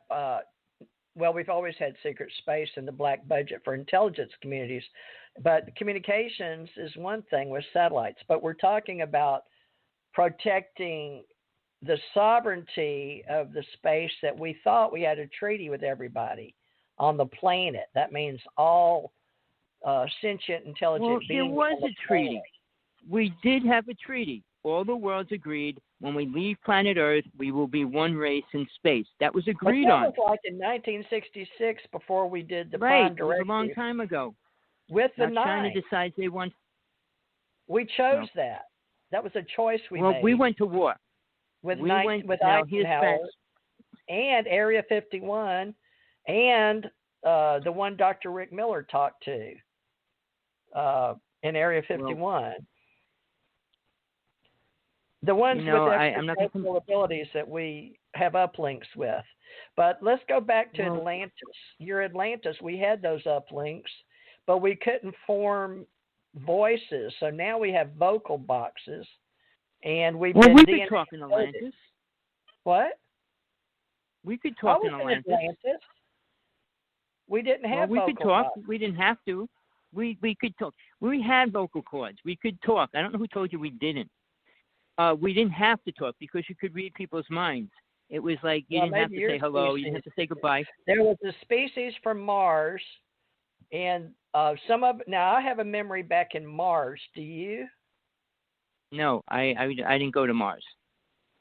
All right. Well, this was pre-Atlantis. My planet was the blue. I hate to agree with somebody, but I was up the blue world. This was one of them got obliterated. It's like the belt. One of the planets that we had. We had 12 planets at one time, Of course, they're finding all kind of exoplanets out there. There was like 90 billion or something. Well, they just found. I mean, Billy Myers predicted what planets we were going to find in 1950.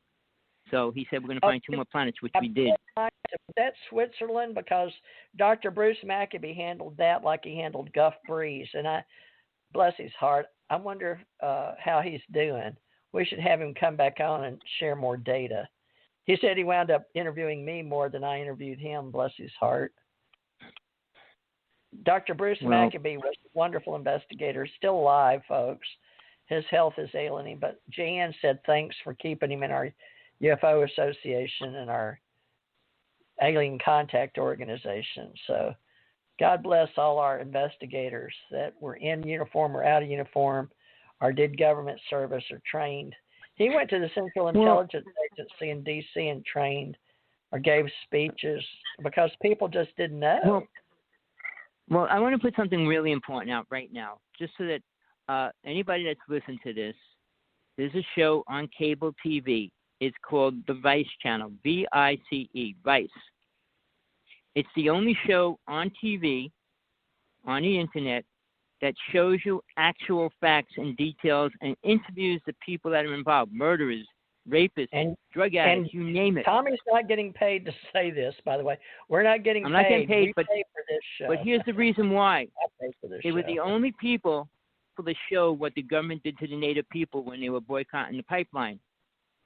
All right. On top of that, wait, TJ, let me finish it.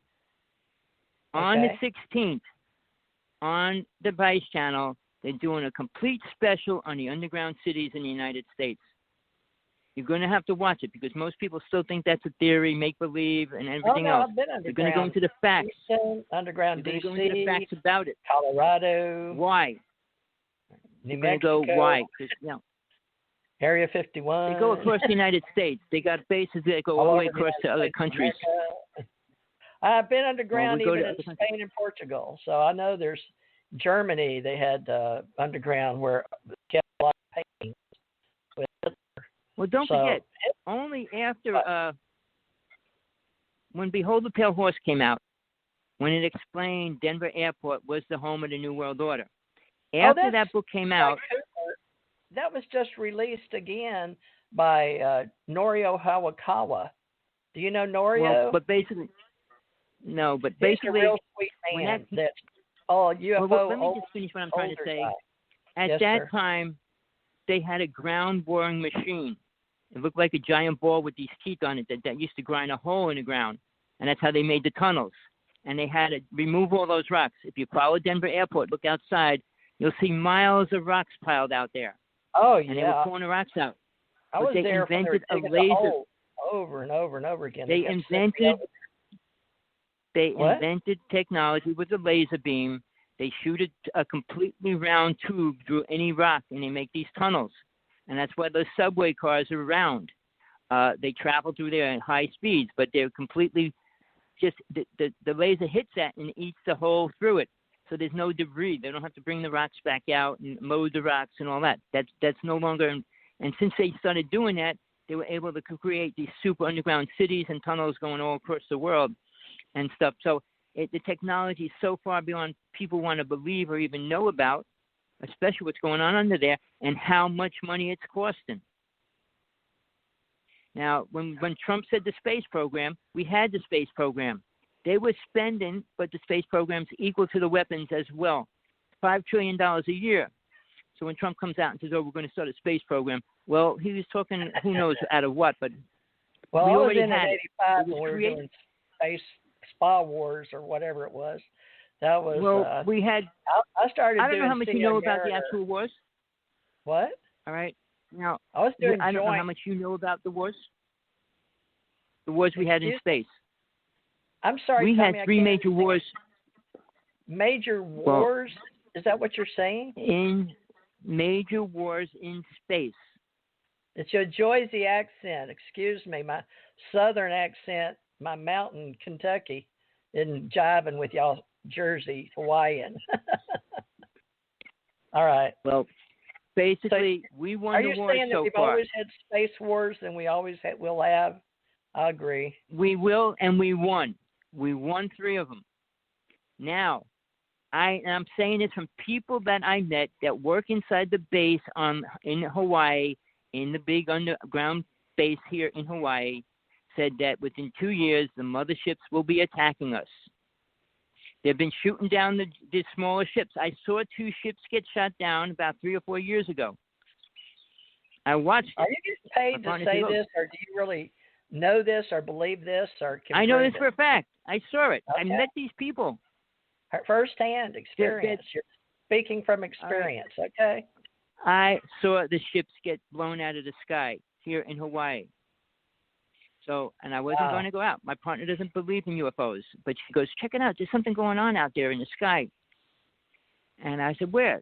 Oh, check it out. So I ran outside, and sure enough, I saw the ship moving, and it just got blasted away. And about a half hour later, another one got blasted away. So this person I was talking to, who has high clearance, who had incredible drones, his drones were chasing the government drones around, seriously. He was arrested. They claimed he was an escapee from Alaska, and he was doing all these things, which was a lie. But they took his drones. They took everything. He had this really good Geiger counter. We were going to go around Hawaii measuring the radiation because Hawaii is pretty radioactive right now.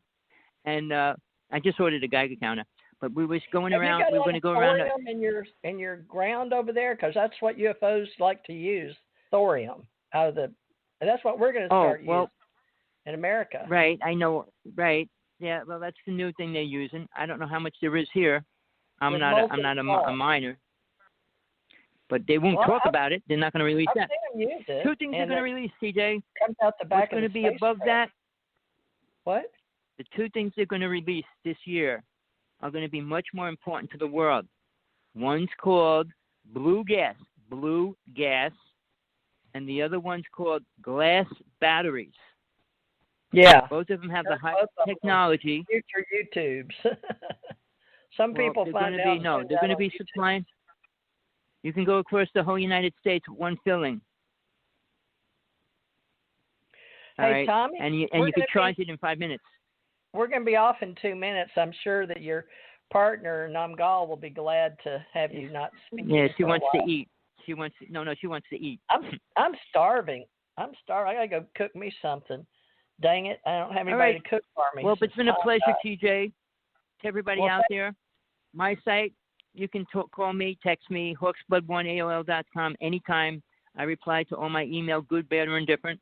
You got any truth? Well, you start a database as ACO because you are a paid member monthly, $2, folks. All we charge.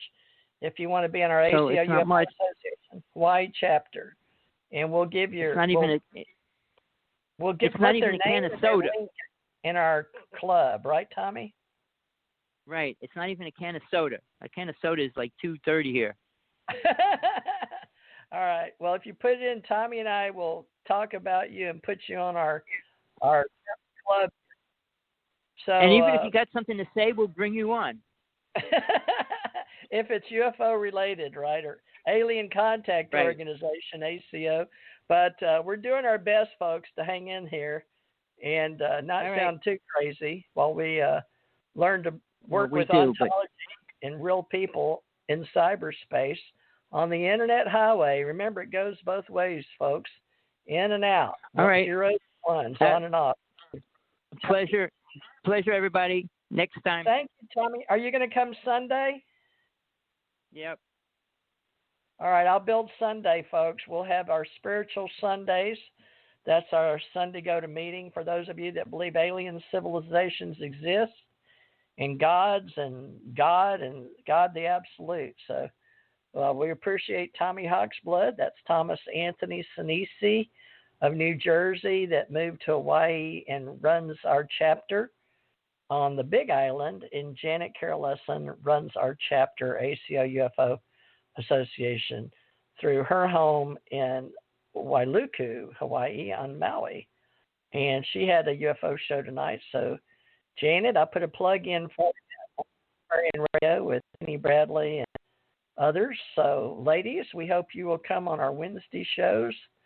I'm going to do Tara, do my higher self for those that like channels super fun stuff for entertainment. Well, folks, it's been enjoyable. I've really enjoyed it. Didn't have a dog bite tonight. I apologize for the dog barks, but she's been pretty calm with the cat, considering I didn't feed them dinner yet, and it's getting late here, so 9 o'clock here.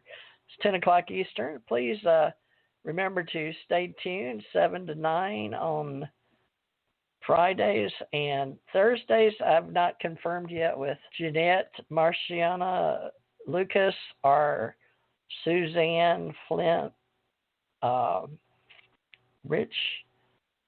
Suzanne Wyman Flynn or Rich Flynn for Saturday. So if they call me, Jan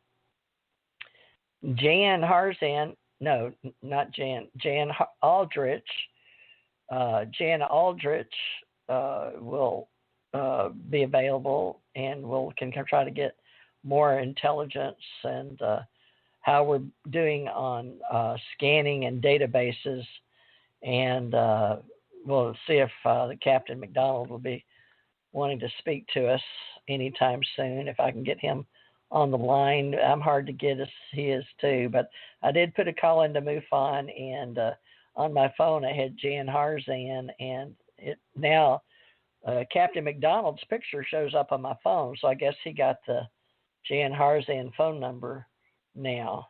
So everybody just keep that in mind. Captain McDonald is now in the head dude in charge for MUFON. So we'll let you know how that progresses with everybody, and meeting in Las Vegas in 2021. And Bob Brown, get in touch with us. We'll be more than happy to support UFO clubs and UFO associations with us. $2, folks, to list your link and event with UFO Association and UAP.Associates. This is Theresa Jeanette Thurman Morris signing off from the Mecca, UFO Mecca, Breeze, Florida. Hope you'll come back and join us. And I am a songwriter, so I'm going to play you a Bluegrass Train from Beaver Dam to New Orleans.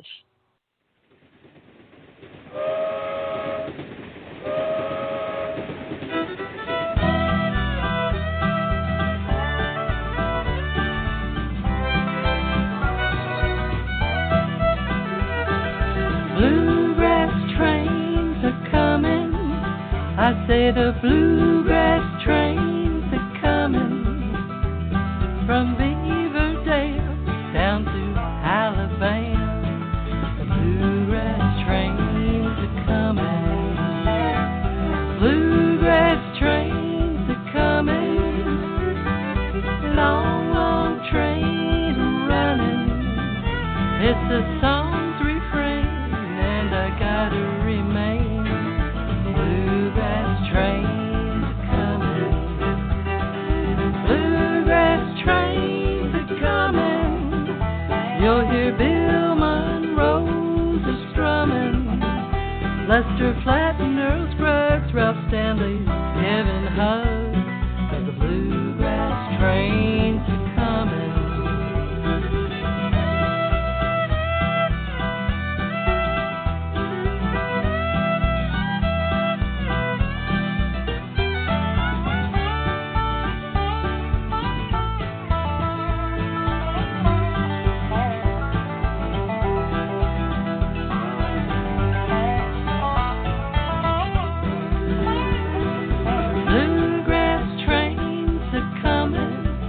For many years it has been running from the town of Rosine down to New Orleans.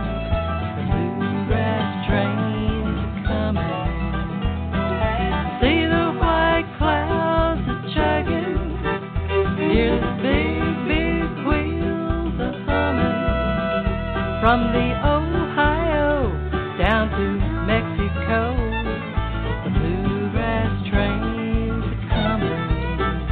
It's the sound of long time ago, sounds that we all know. See the engineer, now the legend is